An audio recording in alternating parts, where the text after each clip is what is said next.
好，今次呢段片段咧，主要就係想講呢隻新嘅手錶啦，叫 Samsung Watch X。我哋點樣喺Kineko 你可以用到呢隻錶咧？主要今次呢段影片就講緊點樣去操作啦，係以至到我哋能夠方便地睇得到即時個client 嘅 physiological data。好，咁咧講解下先。咁呢隻錶啦，咁就掃上去，有個 Apps 就打開佢啦。咁打開咗個 Apps 之後咧，就基本上佢會一路開始去將嗰啲 data 就放出嚟噶啦。咁啊，最緊要留意個 device name 啦。咁啊，頂頂嗰四個字數字字母咧就係 device name 嚟嘅。咁你見到呢兩隻錶啦，咁都係做同一個動作。咁基本上你開咗個 Apps 咧，就唔會需要再刪，亦都唔會需要再開嘅。咁我呢度特別都 highlight 咗圈住咗嗰個 device name 啦。咁喺個 Apps 度你會見翻相同嘅 device name 嘅。咁你見到嘅時候就 connect 㗎，咁就跟住就會你見到轉咗綠色字就代表 connect 咗啦。係啦，咁呢度咧我哋同時做緊個錄影嘅，因為個 Apps 咧可以有個功能係錄影。呢個講緊個 mobile Apps 啊，即係嗰個 tablet 嗰個 Apps。咁你見到呢個影像咧，正正就係下邊呢一個啦。咁我錄影咗之後，我放翻出嚟放喺下邊啦。咁個數值我為咗方便啲睇咧，我放咗個槍仔，黑色嘅槍仔喺度。咁少少例子簡短 elaborate 啦。咁啊玩緊啲 movement 嘅嘢，譬如就係你望埋去個 tablet 嗰度，你會見到佢上升啦，勁升到上升啦，咁樣係啦。咁啊一路個左右兩邊，因為我帶咗兩隻手嘅。咁你可以一個 mon 就睇晒呢兩個數字。咁啊同樣道理，除咗上升咧，下降你都可以咁樣睇嘅。係啦，譬如佢玩緊啲靜態啲嘅嘢喎，呢度玩緊啲 slime，你會見到咧，都係呢個 tablet 嘅，就慢慢咧佢個數值就下降落去。咁個 tablet 咧就嘗試掹咗喺一個房間嘅角落頭位置啦，咁啊方便睇到，亦都方便錄影嘅時候咧能夠覆蓋到房間絕大部分嘅位置咯。係啦，咁有時我加埋隻少少嘅 wide angle cam 嘅 lens 落去咧，就更加〜差唔多成間房冇死位咁滯㗎啦，係啦，都睇得到晒嘅，係啦，咁呢度玩啦，咁呢個就 elaborate 咧就個 EDA 咧就慢慢咁樣下降咁樣跌落去啦。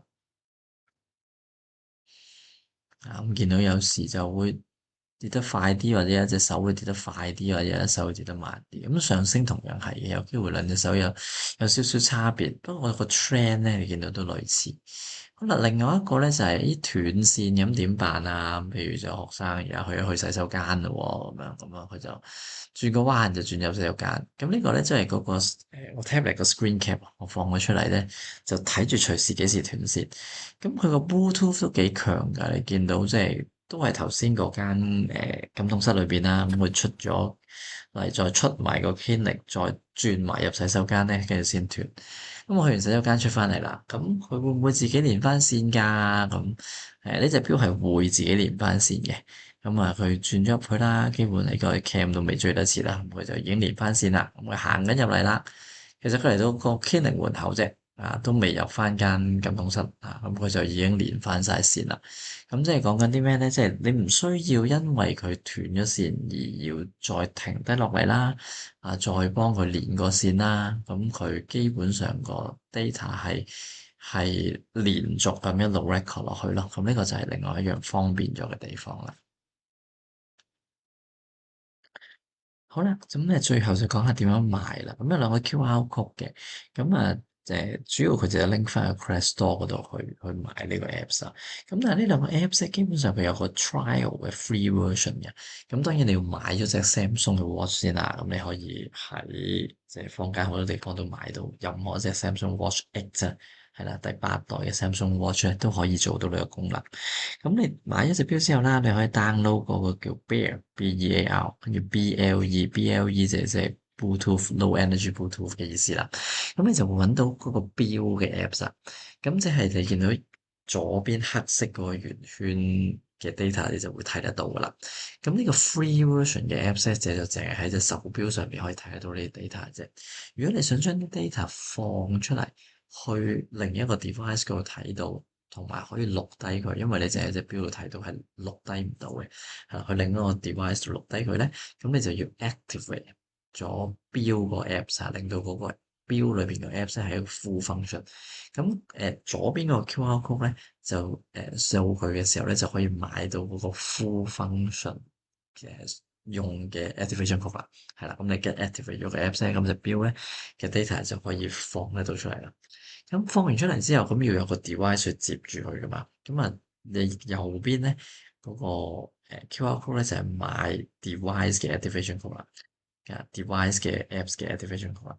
好啦，咁啊，有冇嗰個得唔得啊？咁都得嘅喎。其實同樣地，mobile apps 咧，你打 bear B-E-A-R，跟住mobile，跟住 B-L-E，咁你都會揾得到一個咁樣嘅 apps 喺度嘅。咁 free version 嘅 apps 咧，你照可以睇得到啲 data 啦，你都可以每次儲到15分鐘嘅 data 嘅，即係15分鐘佢就會停咗噶啦。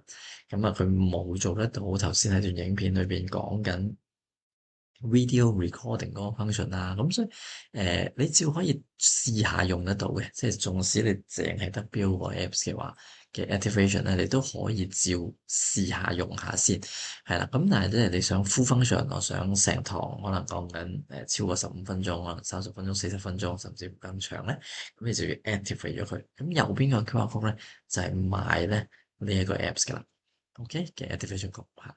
好，咁啊，今日嘅講解就嚟到呢度啦。咁有啲咩可以隨時揾我哋啊？